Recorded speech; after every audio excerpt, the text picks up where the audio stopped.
The warning alarm screamed through the bridge of the Vryn exploration vessel Silverwing. Captain Thelrix's 4 eyes widened as she watched her navigation display flash red. They had crossed a boundary they should never have touched. "By the stars," her navigator whispered. "Captain, we're in the Sol system." Thelrix felt her blood turn cold. Every spacefaring species knew about Sol. Earth's system. The dead zone. 300 years ago, humanity had simply vanished from galactic affairs. No explanation. No goodbye. They just stopped responding to messages. Stopped trading, stopped everything. The Galactic Concord had sent investigation teams at first, but every ship that entered the system disappeared without a trace. After 50 years, they declared Sol off limits and tried to forget about the strange, aggressive species that once lived there. "Get us out of here," Thelrix ordered. "Maximum speed." "Can't, Captain," her engineer reported. "The pirates damaged our jump drive. We need at least an hour for repairs." Behind them, 3 pirate vessels closed in fast. They had been chasing the Silverwing for 2 days, ever since Thelrix's crew discovered their hidden base. The pirates didn't care about ancient warnings or forbidden zones. They only cared about the valuable survey data stored in the Silverwing's computers. "They're charging weapons," the tactical officer announced. Thelrix made a decision. "Take us deeper into the system. Maybe the pirates will be too afraid to follow." The Silverwing dove toward the inner planets, but the pirates, desperate and greedy, followed without hesitation. Their leader's voice crackled over the communications channel. "Surrender your data, Vryn, and we'll let you live. Keep running and we'll take it from your corpses." Thelrix ignored them, her eyes fixed on the scanner display. Something was wrong. The system shouldn't be this empty. Where were the defense stations? Where were the warnings? Where was anything? Then her science officer gasped. "Captain, I'm detecting something near Earth. It's massive." On the screen, a structure materialized. It had been invisible moments before, hidden by technology far beyond anything the Concord possessed. The object was enormous, easily the size of a small city. It hung in orbit around the blue-green planet like a silent sentinel. "What is that?" Thelrix breathed. The structure came alive. Lights flickered across its surface in patterns that seemed almost organic. Then a voice filled every speaker on the ship. It spoke in perfect galactic standard, clear and emotionless. "Attention, unidentified vessels. You have entered restricted space. This is your only warning. Exit the Sol system immediately or defensive measures will be initiated." The pirate leader laughed. "Defensive measures? That thing's been dead for 3 centuries. It's probably just an automated recording." The largest pirate ship fired a missile at the structure. It was a powerful weapon, capable of destroying a military cruiser. The missile streaked through space, closing the distance in seconds. The structure didn't move. It didn't need to. A beam of pure white light shot from its surface and touched the missile. There was no explosion. The missile simply ceased to exist. One moment it was there, the next moment there was nothing but empty space. What just happened?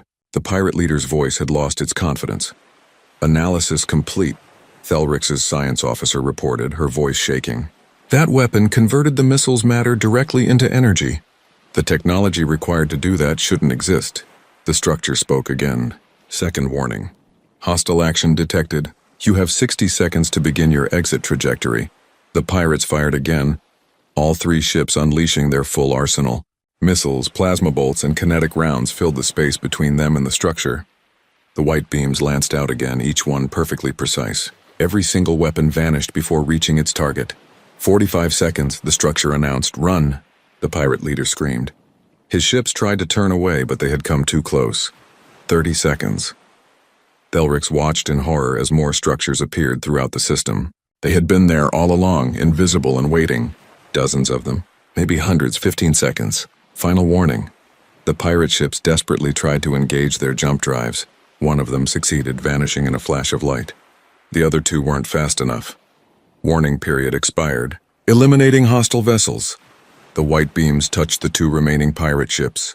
Unlike the missiles, the ships didn't vanish instantly.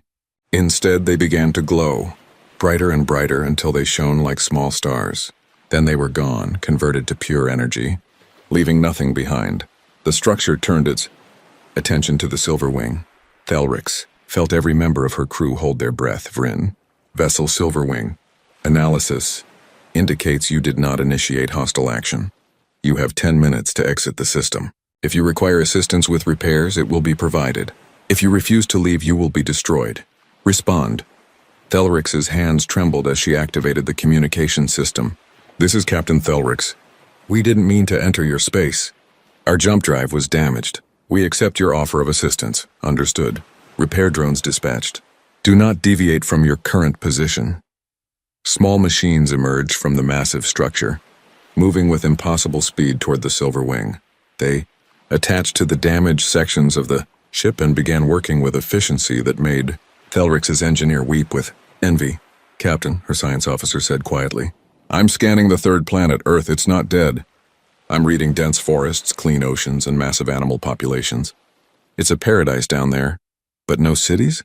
No civilizations? None, just nature. The repairs completed in 7 minutes. The drones detached and returned to their origin point. Vrin vessel Silverwing. Repairs complete. You will now exit the system. A course has been plotted to your navigation computer. Follow it exactly. Any deviation will result in immediate termination. You will not return to this system. You will report what you witnessed here to your galactic Concord. Tell them that Earth remains under protection. Tell them to stay away. We understand, Thelrix replied. Thank you for sparing us. There was a pause as if the structure was considering something. Message for the galactic Concord. Humanity has not forgotten. Humanity is watching. Humanity does not wish to be disturbed. This is the first and final warning. The Silver Wing jumped away, following the provided course exactly. Thelrix and her crew sat in stunned silence for several minutes after entering safe space. Captain, her tactical officer finally spoke. If they have structures like that throughout the system, and if they've had them for 300 years or more, then humanity was never the primitive species we thought they were, Thelrix finished. They were far beyond us. Maybe they still are. What do we do? Thelrix thought about those massive structures, silent and deadly. She thought about weapons that turned matter into energy. She thought about the emotionless voice that had shown mercy to her crew, but none to those who attacked. We report everything to the Concord, she said, and we pray they're smart enough to listen. Deep in the Sol system, the structure designated Guardian 1 returned to its dormant state. But before it did, it sent a signal toward Earth, toward a hidden facility buried deep in a mountain. The signal was simple, just 3 words. They know we're here. In Cheyenne Mountain, ancient computers flickered to life. Emergency protocols activated for the first time in 287 years. Cryopods began their warming sequences. The base's artificial intelligence reviewed the situation and calculated probabilities. The galaxy had forgotten about humanity. Now they were remembering, and that changed everything. A message transmitted across the planet's secure network, reaching every hidden facility, every dormant Guardian platform, every automated defense system. External threat assessment, active. Waking primary defense coordinator. All systems stand by for human authority. On Earth, in the silence of a tomb that had kept its vigil for nearly 3 centuries, Commander Sarah Chen's eyes opened for the first time in 17 years. She took a breath, feeling the familiar ache of revival spreading through her body. Status report, she whispered, her voice rough from disuse. The AI responded immediately. Welcome back, Commander. We have visitors. They know we're here, awaiting your orders. Sarah closed her eyes for a moment, gathering her strength. She had hoped to sleep longer. She had hoped the galaxy would leave Earth alone forever, but hope was a luxury Guardians couldn't afford. Show me everything, she said. The revival process always hurt. Sarah Chen had gone through it 47 times now, and it never got easier. Her muscles screamed as she forced herself to sit up in the cryopod. Her head pounded. Her mouth tasted like metal and old dreams. How long this time? She asked the AI. 17 years, 4 months, and 12 days since your last revival, Commander. 17 years. Sarah did the math in her head. That made it 287 years since humanity had ascended. 287 years since she had chosen to stay behind. She swung her legs over the side of the pod, waiting for the feeling to return to her feet. The medical bay around her was exactly as she remembered it. Clean, sterile, empty. It had been built to house a crew of 200. Now it only served 1. Give me the summary, she said, reaching for the jumpsuit that lay folded nearby. The AI projected information directly into her neural implant. Sarah processed it as she dressed, her enhanced mind sorting through data at superhuman speed. The Vrin ship, the pirates, Guardian 1's defensive response, the message sent to the Galactic Concord. They think we're extinct, Sarah said. It wasn't a question. Affirmative. Galactic records list humanity as presumed extinct or evolved beyond contact. They remember us as aggressive, but technologically inferior. Sarah almost laughed. Inferior, if they only knew. But that was the point, wasn't it? Humanity had left the galaxy alone precisely because they had become too superior, too powerful, too dangerous. She walked through the empty corridors of Cheyenne Mountain Complex, her footsteps echoing off walls that hadn't heard human voices in nearly 3 centuries. The facility was one of 12 primary command centers scattered across Earth, all maintained by automated systems, all waiting for her to wake and give them purpose. In the command center, holographic displays flickered to life at her approach. She stood in the middle of the room, surrounded by information. Earth status, the Guardian platforms, the automated defense fleet, every weapon, every sensor, every piece of technology humanity had left behind. Show me Earth, she commanded. The largest display showed her home planet from orbit. It was beautiful. More beautiful than it had been in centuries. Without humanity's cities and industries, nature had reclaimed everything. The Amazon rainforest had doubled in size. The oceans teemed with whales and fish. Wolves ran through the ruins of New York. Tigers prowled through what had once been Tokyo. Sarah felt the familiar ache in her chest. This was why she stayed. This was what she protected. Earth itself. Not humanity's buildings or roads or monuments. Just the planet. The birthplace. The garden they had nearly destroyed before they learned wisdom. Guardian status report, she ordered. All 47 Guardian platforms operational. Energy reserves at 97%. No degradation in systems. Defensive fleet. 1,000 automated vessels ready for deployment. Weapon systems all active. Stealth systems functioning at optimal levels. 47 Guardians. Each one the size of a city. Each one capable of destroying entire fleets. Each one invisible to any scanning technology the current galaxy possessed. Humanity had built them during the last war, the one that had nearly ended everything. They had been insurance, protection against extinction. Now they were museum pieces. Relics of a violent past. Sarah was their caretaker. The last physical human left to remember what they represented. Show me the conquered fleet movements, she said. The display changed, showing her the space beyond Sol system. The AI highlighted several large groups of ships moving in various directions. One group caught her attention. It was heading toward Sol. 200 warships, according to the analysis. They're coming to investigate, Sarah said quietly. Probability 94%. Estimated arrival, 14 days, 7 hours. Sarah sat in the commander's chair, the same chair she had sat in 47 times before. Every time she woke, there was a new crisis. A probe getting too close, a mining expedition ignoring the warnings. Once, a scientific vessel had tried to land on Mars. Guardian 12 had removed it from existence before it touched the surface. But this was different. This was a fleet, an army. They weren't coming to explore. They were coming to challenge. Options, she said. The AI presented several scenarios. Destroy the fleet before it arrived. Allow them to enter and then destroy them. Negotiate. Hide and hope they left. Sarah reviewed each option, her enhanced mind calculating consequences and probabilities. 300 years ago, humanity would have chosen violence without hesitation. They would have seen the fleet as a threat and eliminated it. That's who they had been. That's why they had to leave. Open a secure channel to Guardian 1, she ordered. The connection established instantly. Guardian 1 was the oldest and most advanced of the platforms. It had been the prototype, the proof of concept that had led to all the others.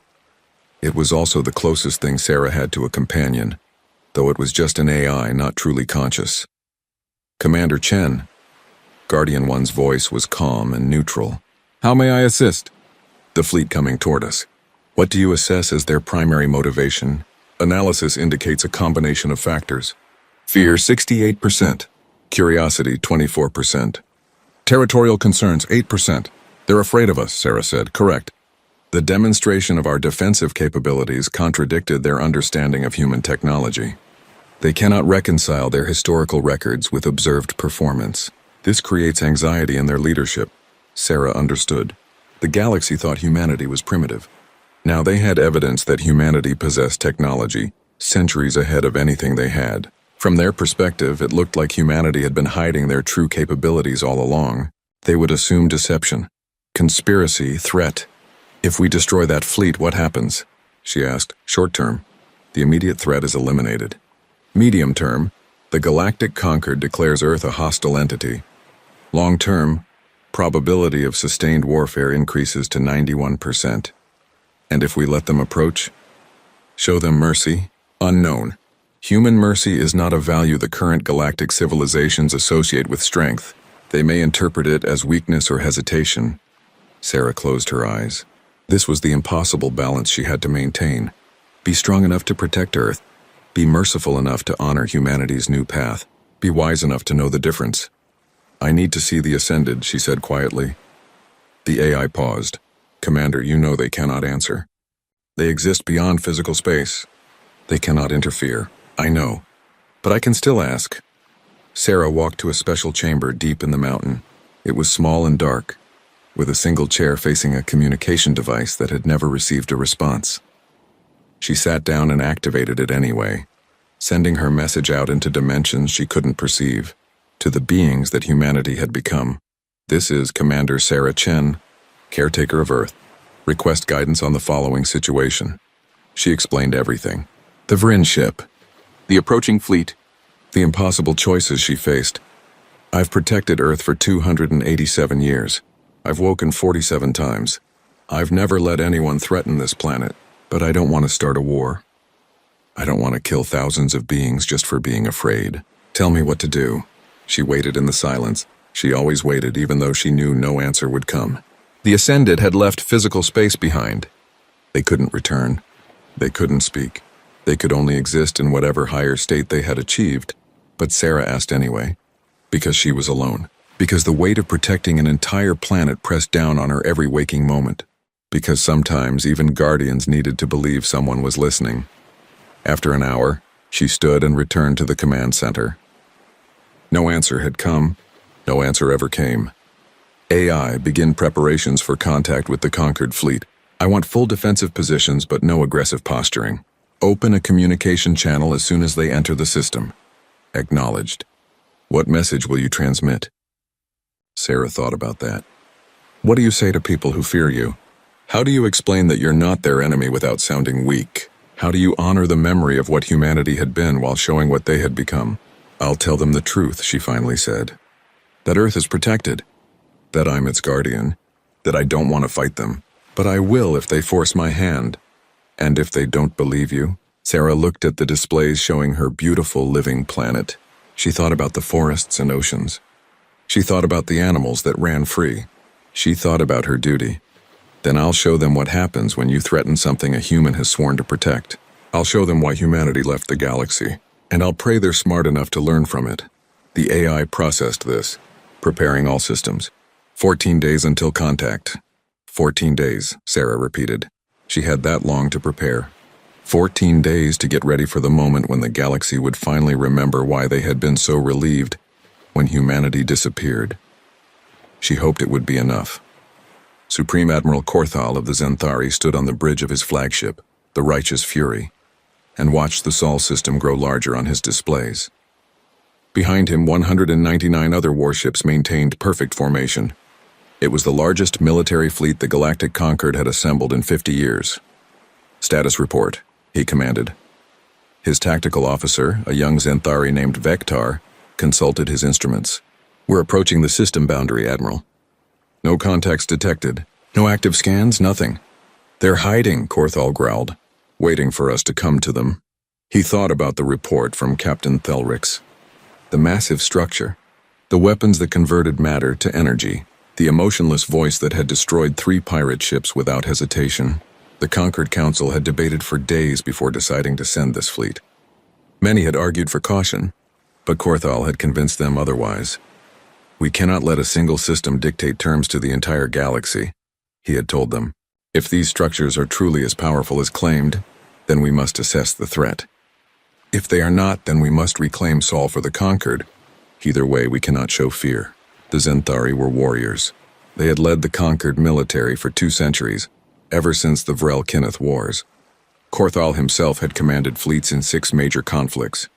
He was not a being who frightened easily, but he was also not a fool. He had studied the old records about humanity. They had been strange, unpredictable, violent in ways that seemed random to more civilized species. They fought wars over concepts like freedom and honor and pride. They refused to surrender even when defeat was certain. They had terrified the galaxy not because they were the strongest, but because they were the most willing to die. Then they had vanished. For 300 years, nothing. The galaxy had moved on. And now this. Crossing the boundary, Vektar announced. Korthal waited for alarms, for warnings, for something. Nothing happened. The fleet glided into the Sol system without incident. Maintain formation. Proceed to the 4th planet at sublight speed. Launch probe networks. Dozens of sophisticated scanning probes deployed from the fleet spreading throughout the system. They would provide detailed information about every rock, every piece of debris, every potential threat. Admiral, Vektar said hesitantly, I'm detecting something unusual near the 3rd planet. Show me. The display zoomed in on Earth's orbit. At first, Korthal saw nothing. Then the computer enhanced the image. Using every available sensor, a faint shimmer appeared in space like heat distortion. As the computer processed more data, a structure began to materialize on the screen. By the ancestor flames, Korthal whispered. The thing was enormous, bigger than any space station he had ever seen. And as he watched, more of them appeared throughout the system, near Mars, in the asteroid belt, around Jupiter, near Saturn. Dozens of them, all previously invisible. How did they hide from our scans? Vektar asked. I don't know, but they're not hiding anymore. A communication signal reached the fleet. All ships received it simultaneously. The voice was female, human, and surprisingly tired-sounding. Attention Galactic Concord Fleet. This is Commander Sarah Chen, Guardian of Earth. You are trespassing in protected space. I am transmitting coordinates for a safe withdrawal route. I strongly suggest you take it. Korthal activated his own communication system. This is Supreme Admiral Korthal of the Zenthari, commanding the Concord Expeditionary Fleet. We come on behalf of the 12-member species of the Galactic Concord. We demand to know the status of the human species and the nature of your defensive installations. We will not withdraw until we receive answers. There was a pause. Then the human voice responded, and Korthal thought he heard a hint of sadness in it. Admiral, I am the last physical human in the system. I am its appointed guardian. My defensive installations are none of your concern unless you make them your concern. Please withdraw. I don't want to hurt anyone. You are one being commanding automated platforms, Korthal said. The Conquered represents billions of citizens across 12 species. Your threats are meaningless. They're not threats, Admiral. They're warnings. There's a difference. Korthal signaled his tactical officer to cut the communication channel temporarily. Analysis. Can we defeat these platforms? Vektar worked quickly, consulting with other tactical officers across the fleet. Unknown, Admiral. Based on Captain Thelrix's report, their weapons are far beyond our understanding. But we have 200 warships. Even advanced platforms must have limits. Recommendations? We could launch a coordinated strike on the nearest platform. Test its defenses without committing the full fleet. Korthal considered this. It was sound military strategy. Learn the enemy's capabilities before engaging fully. He reopened the communication channel. Commander Chen, we will launch a single probe toward your nearest platform. If you destroy a scientific probe, it will be considered an act of war against the Concord. Admiral, please don't do this. Launch probe, Korthal ordered. A small, unarmed probe detached from the Righteous Fury and moved toward Guardian 1. It transmitted scientific data, showing clearly that it carried no weapons. Korthal watched carefully, wondering if the human would dare to destroy it. Guardian 1 did not respond at all. The probe approached within 1,000 kilometers and began detailed scans. It recorded everything, sending the data back to the fleet. The platform is not reacting, Vektar reported. The probe is completing its scan. Korthal felt a moment of satisfaction. Perhaps the human was bluffing. Perhaps these platforms were old and slow and not as dangerous as claimed. Then the probe simply stopped transmitting. One moment it was sending data. The next moment, silence. Status of probe? Korthal demanded. Gone, Admiral. It's just gone. No explosion, no debris. It ceased to exist, the human voice returned. Your probe came too close. I warned you. It was converted to energy and dissipated. It felt no pain. I'm sorry. Korthal felt his anger rising. You destroyed a scientific instrument. That is an act of aggression, no, Admiral. It was an act of defense. You sent something into my protected space. I removed it. If you send your warships, I will remove them too. Please believe me when I say I don't want to do that. You threaten the conquered fleet? I'm protecting Earth, Admiral. That's all. Just Earth. I don't care about the rest of the galaxy. I don't want to conquer anything. I don't want to threaten anyone. I just want you to leave this planet alone. Korthal made a decision. He had been tasked with assessing the threat. The only way to do that was to test it properly. Battle formation, he ordered. All ships prepare to advance on the structure near Earth. We will see if this Guardian is truly as powerful as she claims. The fleet reorganized, forming a wall of military might. 200 warships representing the combined military power of 12 species. They began to move forward, weapons charging, shields at maximum. Admiral, Sarah Chen's voice had changed. The tiredness was gone, replaced by something cold and hard. I am begging you. Don't make me do this. You are one, Korthal replied. We are many. Stand aside. I really hoped you would be smarter than this. The fleet advanced. Korthal watched the displays, ready for battle.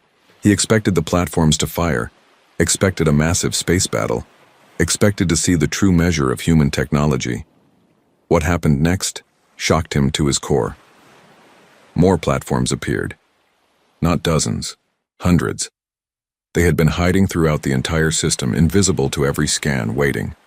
They didn't fire. They didn't need to. They simply revealed themselves, surrounding the conquered fleet completely. Admiral, Bektar's voice was shaking. I count 487 platforms. We're surrounded, but that wasn't all. The asteroid belt suddenly came alive. What Korthal had thought were asteroids were actually ships. Thousands of them. Small automated vessels that moved with impossible precision, forming patterns around the fleet that trapped them completely.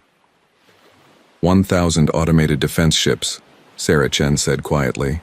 47 visible Guardian platforms, and more that you still can't see. Each Guardian can destroy your entire fleet alone. Together, they could sterilize every planet in the Conquered within a week.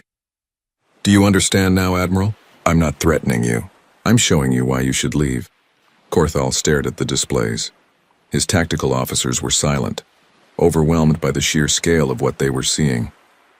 This wasn't a defense system. This was military might beyond anything the galaxy possessed. Why? He asked. If humans had this power, why did they leave? Why hide? Because power like this corrupts, Sarah replied. Because we were becoming monsters. Because we had to choose between dominating the galaxy or leaving it alone. We chose to leave. But we couldn't leave Earth undefended, so I stayed. You're one human. I'm enough. A signal came from one of the outlying ships, a Clith destroyer, part of the insectoid species' contribution to the fleet. It had broken formation and was charging weapons. No, Korthal shouted. Weapons hold. Do not fire! But it was too late. The Clith ship, terrified and desperate, fired everything it had at the nearest Guardian platform. The platform's shields didn't just stop the weapons. They caught them, held them, and sent them back at double strength. The Clith destroyer's own weapons destroyed it in an instant. Sarah Chen stood in the docking bay of Guardian 1 and waited for the Zenthari shuttle to arrive. She had not met another living, breathing, thinking being in 17 years. Before that, it had been 19 years. She had almost forgotten what it felt like to stand in a room with someone who could talk back. The shuttle was small and heavily armed, though its weapons wouldn't do anything against the Guardian shields. Sarah watched through the internal cameras as it landed, its engines cycling down with practiced precision. A ramp extended and Supreme Admiral Korthal emerged. He was impressive, Sarah had to admit. The Zenthari were a warrior species, and it showed. Korthal stood nearly 3 meters tall, with scaled skin that shifted between red and gold. His forearms moved with controlled grace, and his eyes, all 6 of them, scanned the docking bay with military efficiency. Behind him came 3 guards and 1 other officer, probably an advisor. They all carried weapons openly. Sarah didn't blame them. She would have done the same. She stepped forward, alone and unarmed. She wore a simple jumpsuit with the old United Earth Defense Force insignia on the shoulder. No weapons, no armor. Just herself and the weight of 300 years of history. "Supreme Admiral Corthal," she said, extending her hand in the human gesture of greeting.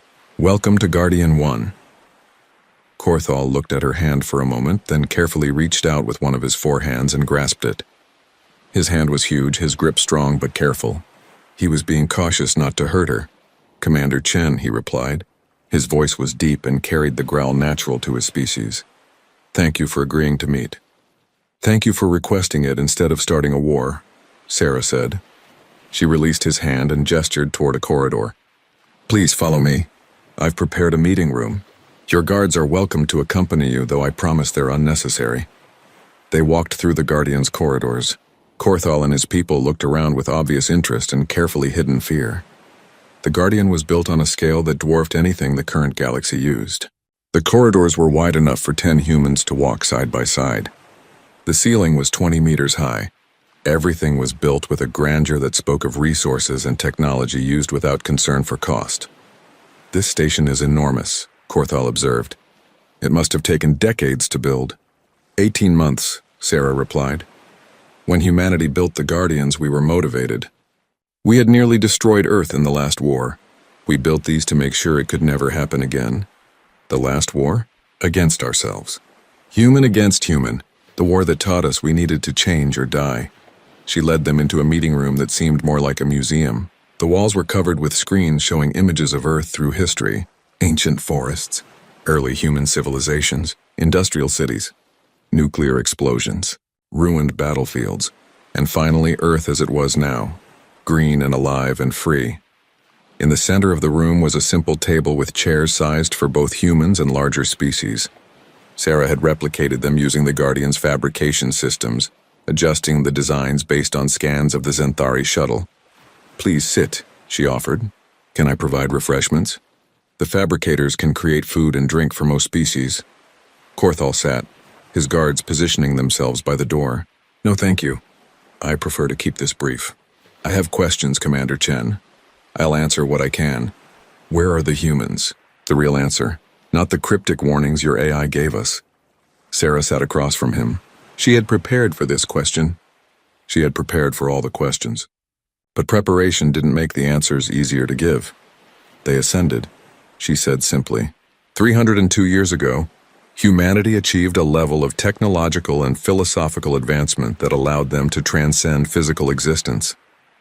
They moved beyond matter and energy into states of being we don't have words for. They're still here in a sense, but not in any form you or I can perceive. Corthal's 6 eyes narrowed. "That sounds like fantasy, like religious mythology. I know how it sounds, but it's true. I was there. I watched it happen. 40 billion humans all at once simply stepped out of physical reality. They left behind their bodies, their cities, their technology. Everything except Earth itself. And you didn't go with them?" Sarah smiled sadly. "I was offered the choice. We all were. Some of us chose to stay behind. Someone had to protect Earth while it healed from what we had done to it. Someone had to make sure no other species tried to claim it or strip it of resources. We drew lots. I won. Or lost, depending on how you look at it. Won or lost." Corthal seemed confused. "I get to stay and protect the most beautiful planet in the galaxy," Sarah explained. "But I'm alone. The others who stayed with me. The other caretakers, they've all passed on. Natural causes, mostly. A few chose to end their service early. I'm the last one. I've been the last one for 73 years now." She saw something shift in Corthal's expression. Understanding, perhaps, or pity. She didn't want either. "Why not let Earth take care of itself?" he asked. "Why stay?" "Because it's home," Sarah said simply. "Look." She activated the display screens, showing live feeds from Earth's surface. Elephants in what used to be London. Dolphins in the flooded ruins of Venice. Forests growing through the streets of Tokyo. Wolves howling in the Rocky Mountains. Birds nesting in the remains of the Eiffel Tower. "This is what Earth became when we left it alone," Sarah continued. "This is what it always wanted to be. A garden, a paradise, the birthplace of humanity. We nearly killed it with our wars and our greed and our inability to think beyond our own needs. When we finally learned wisdom, when we finally understood what we had done, we made a choice. We would leave. But we would leave someone to guard what we had nearly destroyed. Corthell studied the images. It is beautiful, he admitted. It's everything, Sarah said quietly.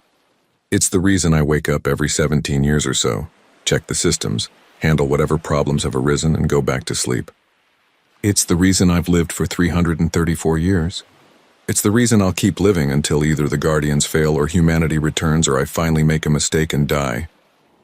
That sounds lonely. It is, but it's also an honor. I get to protect something worth protecting. How many beings can say that? Corthell was quiet for a moment. Then he asked the question Sarah had been waiting for. What happens if we don't leave? If the Conquered decides Earth is too valuable to ignore? If we decide your technology is too dangerous to leave in the hands of one person? Sarah had thought about this question for 3 centuries. She had considered every possible answer. In the end, there was only one truth she could speak. Then I would fight you, she said, and I would win. Not because I want to. Not because I hate you or fear you or wish you harm, but because I made a promise. I promised to protect Earth. I will keep that promise even if it means destroying every ship you send. Even if it means your entire Conquered declares war on Sol. Even if it means I have to become the monster humanity was trying not to be. You would commit genocide to protect one planet? I would do what I had to do. But Admiral, it wouldn't be genocide. It would be self-defense. You would be the ones attacking. I would be the one responding. There's a difference. Corthell stood and walked to the windows. They showed Earth hanging in space, blue and green and achingly beautiful. He stared at it for a long time. I have led fleets in 6 wars, he said finally. I have seen planets burned. I have ordered the deaths of millions of enemy combatants. I am not a peaceful being, Commander Chen. My species does not value mercy the way we value strength. I know, Sarah said. I read about the Zenthari before you arrived. You're warriors. You respect power. Yes. And that is why I must tell you something. Corthell turned to face her. There is a faction within the Conquered that does not trust you. The Clith, you saw one of their ships fire on your Guardian. That was not an accident. That was not fear. That was a test. A test of what? Of your restraint. They wanted to see if you would annihilate the entire fleet in response to one ship's actions. You didn't. You only destroyed the ship that attacked. That tells them something important. What does it tell them? That you value proportional response. That you show mercy when possible. That you are in your own way civilized. Corthell's expression was grim. They see that as weakness. And they are building a weapon. A planet killer. They have been building it for years, ever since we first lost contact with Sol. They believe humanity will return someday and threaten the galaxy. They intend to destroy Earth before that happens. Sarah felt ice form in her stomach. When? I don't know. I only learned of this recently. But I suspect it's nearly ready. Perhaps days. Perhaps weeks. Why are you telling me this? Because I don't want to see this planet destroyed, Corthell said. I came here expecting to find a threat. Instead, I found a Guardian doing exactly what she promised to do. I respect that. I respect you. And I will not be part of genocide, even if my superiors order it. Sarah stood and walked to stand beside him at the window. They both looked at Earth together, 2 warriors from different species, both understanding the weight of protecting something precious. If they attack, Sarah said quietly, I'll have to stop them, and stopping a planet-killer weapon might mean going beyond Sol's boundaries. It might mean taking the fight to them. I know. 14 minutes, Sarah's mind calculated possibilities at superhuman speed. The planet-killer was coming in fast. Far faster than anything should be able to move through space. The Clith had obviously been planning this for a long time. They had positioned their weapon carefully, waiting for the right moment. How did they hide it from my sensors? Sarah demanded of the AI. Unknown. The technology is not familiar. It appears to use quantum stealth principles not previously encountered. Corthell was shouting into his communication device, calling his fleet. Weapon status. I want targeting solutions on that weapon immediately. Sarah was already moving, running toward the command center with the Admiral following. Your weapons won't work, Admiral. If that thing uses the technology I think it does, conventional weapons will pass right through it. Then what do we do? I don't know yet. Give me a minute to think. They burst into the command center. The main display showed the weapon clearly now. It was enormous, easily the size of a moon. It had appeared as if from nowhere, its stealth systems dropping as it began its final approach. Energy readings were off the scale. This thing could crack a planet in half. 13 minutes to impact, the AI announced calmly.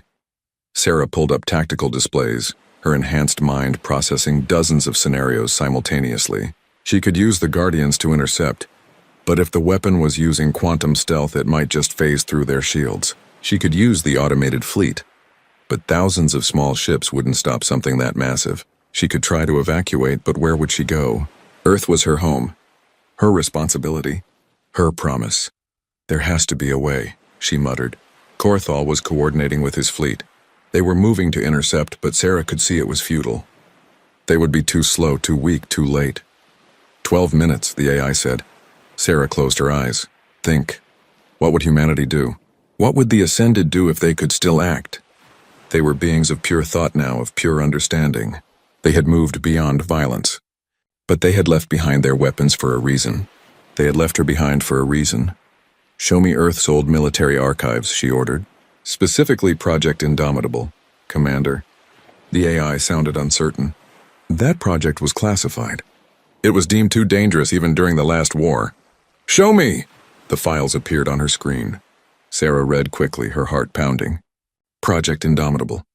The last weapon humanity had designed before they ascended. The one they had built but never used. The one they had sworn to never activate unless there was no other choice. It was a ship. Just one ship, but it had been built using principles of physics that shouldn't exist. It could manipulate fundamental forces in ways that violated several laws of thermodynamics. And most importantly, it could interact with quantum phase matter. Where is it? Sarah demanded. In storage. Lunar Facility Alpha 7.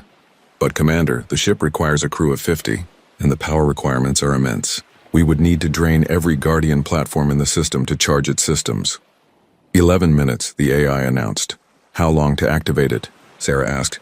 8 minutes minimum. Sarah looked at Korthal. I need your help. What can I do? I need power, lots of it. Can your fleet transfer energy to coordinates I provide? Yes, but our power generation is nothing compared to what you already have. It's not about quantity. It's about variety. The ship I'm going to use needs input from multiple different energy types to stabilize its core. Humans, Anthari, Vryn, Clith, all different. Can you coordinate that? Korthal didn't hesitate. Give me the coordinates. Sarah transmitted the location of the lunar facility. AI, begin activation sequence for the Indomitable. Transfer all available Guardian power to its charging systems. Coordinate with the Concord fleet for supplemental energy. Acknowledged. But Commander, who will pilot it? The control system requires human neural patterns. I will. You cannot. You're here on Guardian 1. The ship is on the moon. You cannot reach it in time. 10 minutes. The AI said. Sarah smiled grimly. I don't need to reach it physically. Connect me to the ship's neural interface. I'll pilot it remotely. That's impossible. The quantum communication lag alone would make precision control impractical. Nothing's impossible, just improbable. Do it. The AI hesitated for exactly 0.3 seconds, which for an advanced AI was the equivalent of deep consideration. Then it complied, establishing neural link. This will hurt. It did hurt. Sarah gasped as the connection formed, her consciousness suddenly existing in two places at once. Part of her remained in the Guardian command center. Part of her was now connected to the Indomitable, feeling its systems wake up after 3 centuries of sleep. The ship was beautiful, sleek and deadly, and built with the kind of desperate brilliance that only comes from facing extinction. Humanity had poured everything they knew into this vessel. It was their final statement, their last resort, their ultimate weapon, and Sarah was going to use it to save, not destroy. 9 minutes, the AI announced. Power transfer at 40%, Korthal reported. The fleet is coordinating. We're giving you everything we have. Sarah could feel the energy flowing into the Indomitable. Through her neural link, she became aware of every system, every weapon, every capability. The ship had something called a matter transmutation cannon. It could restructure atomic bonds, changing one element into another. That's what she needed. 8 minutes. Power at 70%. That's enough, Sarah said. Launching. The Indomitable tore free from its lunar dock, accelerating at speeds that would kill any unprotected organic crew. Sarah didn't feel it. She was pure consciousness in the ship's systems, her body safe in the Guardian while her mind rode the most advanced weapon humanity had ever built. She plotted an intercept course, The planet killer was still approaching Earth, its quantum shielding making it partially intangible. Impossible to stop with conventional weapons, but the Indomitable wasn't conventional. 7 minutes, Sarah pushed the ship faster. Space blurred around her. The conquered fleet watched in amazement as the human ship moved at velocities that shouldn't be possible. 6 minutes. She was close now, close enough to see the planet killer clearly. It was ugly, built purely for function with no grace or artistry. Just a massive weapon designed to kill a world. Sarah felt anger rise in her chest. How dare they? How dare they threaten her planet? Her home, her responsibility? But anger wouldn't help. She needed precision, control. She needed to be better than what humanity had been. 5 minutes. Sarah engaged the matter transmutation cannon. It charged up, drawing power from the ship's core, from the Guardians, from the conquered fleet. She could feel Korthal and his people watching, hoping, praying in their own ways. 4 minutes. She fired. The beam from the Indomitable wasn't destructive. It didn't explode the planet killer or vaporize it. Instead, it touched the weapon's quantum shield and began to change it. At the atomic level, the shield's exotic matter started transmuting into normal matter. The quantum phase effect collapsed. The planet killer became fully real again, fully vulnerable. 3 minutes. Now she switched to the ship's second weapon system, the gravitational manipulator. She had seen Guardian 7 use something similar on an asteroid. This was more refined, more powerful, more precise. Sarah grabbed the planet killer with invisible hands of gravity and began to slow it down. The weapon fought back, its engines trying to maintain course. It was a battle of forces, of will, of technology against technology. 2 minutes, the planet killer was slowing, but not fast enough. It would still hit Earth, would still destroy everything. Sarah pushed harder, pulling on the weapon with all the power she could channel through the Indomitable. 1 minute. Commander, the AI said quietly. At this rate, you cannot stop it in time, Sarah knew. She had known from the moment she saw the weapon. It was too close, too fast, too powerful. She couldn't stop it, but she could change it. Redirecting all power to matter transmutation cannon, she ordered. Continuous beam. Maximum output. Commander, that will destroy the Indomitable. The systems cannot handle that much energy. I know. Do it anyway. The beam fired again, brighter and stronger than before. It touched the planet killer and began transforming its core. The weapon's power source, its explosive heart, started changing. From dense matter to energy to something else. Something harmless. 30 seconds. Sarah pushed harder, feeling the Indomitable beginning to tear itself apart under the strain. Her neural connection carried phantom pain as the ship's systems overloaded. But she didn't stop. Couldn't stop. 20 seconds. The planet killer's core was almost completely transmuted, almost, just a little more. 10 seconds. Come on, Sarah whispered. Come on. 5 seconds, the transmutation completed. The planet killer's core was now nothing but inert gas. Still massive, still moving, but no longer capable of destroying a planet. The weapon sailed past Earth at a safe distance, now just a very large piece of metal and ceramic, dead and harmless. It would drift into deep space, a monument to failed genocide. Sarah released her connection to the Indomitable. The ship, drained of all power and damaged beyond repair, drifted silently in space. It had served its purpose. One last mission after 3 centuries of waiting. Back in Guardian 1's command center, Sarah's body slumped in her chair. Korthal caught her before she fell.